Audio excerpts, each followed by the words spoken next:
Voici une synthèse détaillée des invasions musulmanes en Inde, qui s'étendent sur plusieurs siècles et comprennent diverses campagnes militaires, invasions et raids. Bien que l'histoire de l'arrivée de l'islam dans le sous-continent indien soit complexe et se déploie en plusieurs phases, nous pouvons distinguer plusieurs périodes clés. L'invasion de Sindh par Muhammad bin Qasim, 711. Contexte et cause. Contexte politique régional. Au début du 8e siècle, le sous-continent indien, notamment la région du Sindh et du Baloutchistan actuel, était composé de royaumes locaux relativement faibles et divisés. L'Umayyad, qui dominait un vaste empire, souhaitait sécuriser ses frontières orientales et contrôler des routes commerciales stratégiques vers l'Inde. Cause idéologique et stratégique. Outre la volonté d'étendre l'influence de l'islam, des considérations économiques, lutte contre la piraterie et contrôle du commerce maritime, et politique.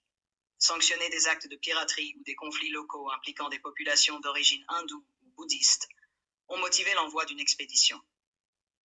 Personnages principaux et déroulement. Muhammad bin Qasim, commandant musulman envoyé par le gouverneur de l'Ifriqiya, Afrique du Nord, sous le califat Umayyad, il conduisit l'expédition qui envahit le Sindh en 711. Principale bataille. La conquête du port de Debal, près de l'actuel Karachi, constitue le premier affrontement majeur, ouvrant la voie à l'invasion. D'autres combats se succédèrent dans la vallée de l'Indus, aboutissant à la soumission des royaumes locaux. Conséquences. Installation d'un régime musulman. Le succès de Muhammad bin Qasim conduisit à l'établissement d'une autorité musulmane dans la région du Sindh, marquant le début de la présence islamique en Inde.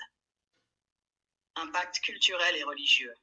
La conquête permit la propagation de l'islam par le biais du commerce et des contacts pacifiques ultérieurs, bien que dans un premier temps, le changement religieux se fût fait progressivement parmi les populations locales. Les raids et invasions de Mahmoud de Ghazni, début du XXe siècle. Contexte et cause. Contexte géopolitique. Au XXe siècle, le Ghaznavid, un sultanat établi en Afghanistan, étendait son influence vers le sous-continent indien. Motivation économique et religieuse.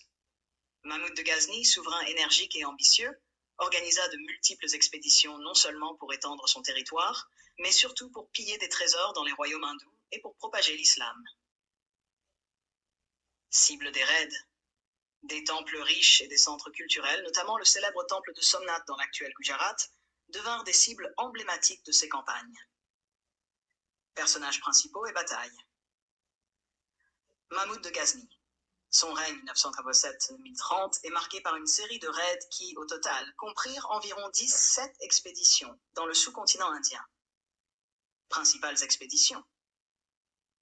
Le raid sur Somnath, 1025, l'un des épisodes les plus célèbres qui symbolise la brutalité et le caractère pillé de ces campagnes. D'autres expéditions dans la région du Punjab et dans les royaumes du nord de l'Inde contribuèrent à affaiblir les royaumes hindous. Conséquences.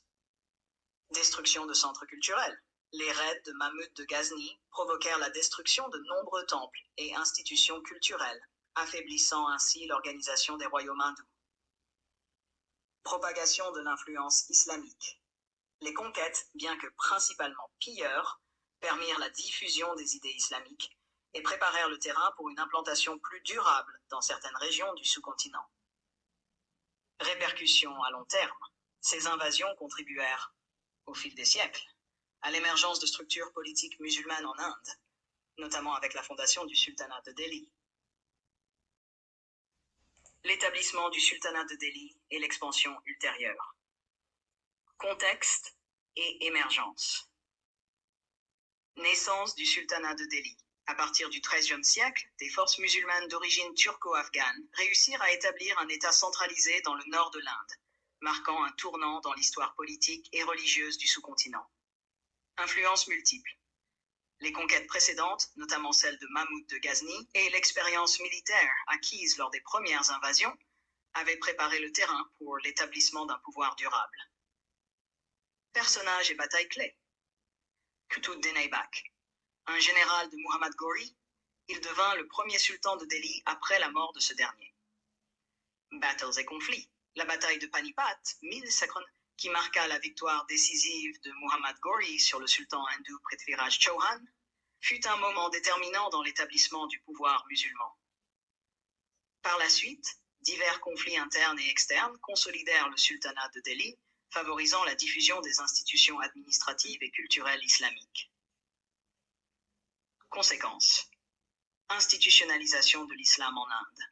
Le sultanat de Delhi posa les bases d'une administration islamique qui dura plusieurs siècles et influença profondément la culture, la langue et la société indienne. Métissage culturel. La présence musulmane coexista et fusionna avec les traditions hindoues, donnant naissance à une riche culture indo-islamique, visible dans l'architecture, telle que les mausolées et mosquées, la musique, la cuisine et la littérature. Répercussions globales et héritage. Impact sur la société indienne. Transformation religieuse, les invasions et l'établissement de pouvoirs musulmans entraînèrent une conversion progressive de certaines populations, notamment par l'influence des marchands, des saints soufis et des institutions éducatives. Changement économique et politique. La mise en place d'institutions administratives et fiscales inspirées du modèle islamique transforma la structure économique et sociale de l'Inde, favorisant le commerce transrégional et la centralisation du pouvoir. Héritage historique. Diversité religieuse. L'Inde moderne est le résultat d'une longue histoire d'interaction entre différentes traditions religieuses. L'influence islamique, issue des invasions et du sultanat de Delhi, a laissé un héritage durable dans l'art, l'architecture et la culture du pays. Mémoire historique. Les événements, souvent marqués par des conflits violents, ont aussi favorisé un syncrétisme culturel qui perdure dans de nombreux aspects de la vie indienne, où traditions hindoues et islamiques coexistent depuis des siècles. Conclusion. L'invasion de l'Inde par les musulmans est un phénomène complexe qui s'étale sur plusieurs siècles, allant de la conquête initiale du Sindh par Muhammad bin Qasim en 711 aux invasions répétées de Mahmoud de Ghazni et à l'établissement durable du sultanat de Delhi. Cause, motivation politique, économique et religieuse, mêlée à la volonté d'étendre le territoire et de sécuriser des routes commerciales stratégiques. Déroulement, comprenant des campagnes militaires décisives, des batailles sanglantes comme celle de Somnath et l'établissement d'États durables. Conséquences. Transformation religieuse et culturelle, fusion des traditions hindoues et islamiques, et mise en place d'institutions qui ont façonné l'histoire du sous-continent indien. Ces invasions ont profondément marqué l'histoire de l'Inde, laissant un héritage qui influence encore aujourd'hui la diversité religieuse et culturelle de la région.